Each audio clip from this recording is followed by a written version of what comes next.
Welcome back to our weekly update. I'm Charlotte McLeod with the Investing News Network, and I'm here to give you a quick look at our top stories for the week.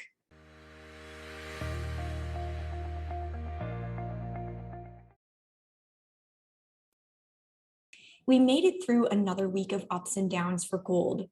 After spending time as low as $18.53 per ounce or so early in the period, the yellow metal hit a high of around $19.07 on Thursday. It was back down at just under $18.80 later that day. The U.S. Federal Reserve's latest meeting, which ran from May 3rd to 4th, was top of mind for investors this week. Although there was some speculation that the central bank might raise interest rates by 75 basis points, a 50 basis point hike was more widely expected, and that's ultimately what happened. The Fed also said it plans to significantly reduce the size of its balance sheet. I was able to check in with John Feneck of Feneck Consulting just after the Fed made these announcements, and he was able to shed light on some of the immediate effects of the news. The broad markets rallied, particularly as Fed Chair Jerome Powell started talking, and gold and silver prices also got a boost. All of these have since pulled back.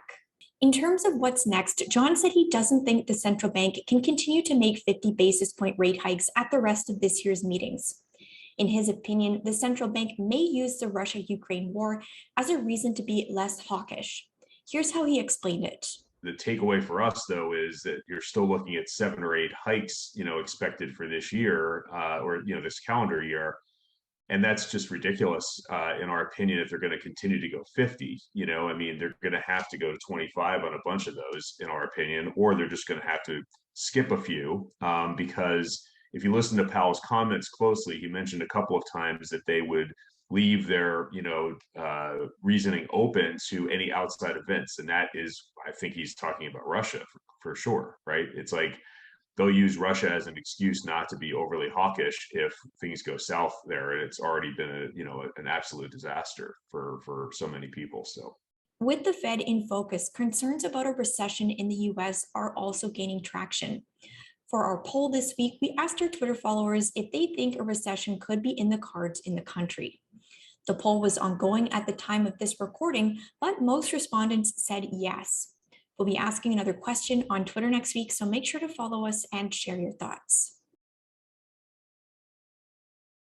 As we finish up, we're going to take a brief foray into battery metals.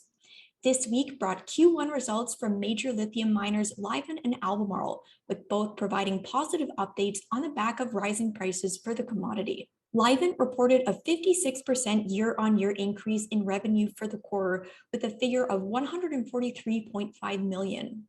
Aside from that, the company said it remains on track to deliver all its previously announced capacity expansions. For its part, Albemarle said its net income came in at $253.38 million in Q1 of this year, up substantially from $95.68 million a year ago. It also has expansions in the works and is forecasting a 60 to 70% increase in net sales in 2022 versus 2021. That's all for this week.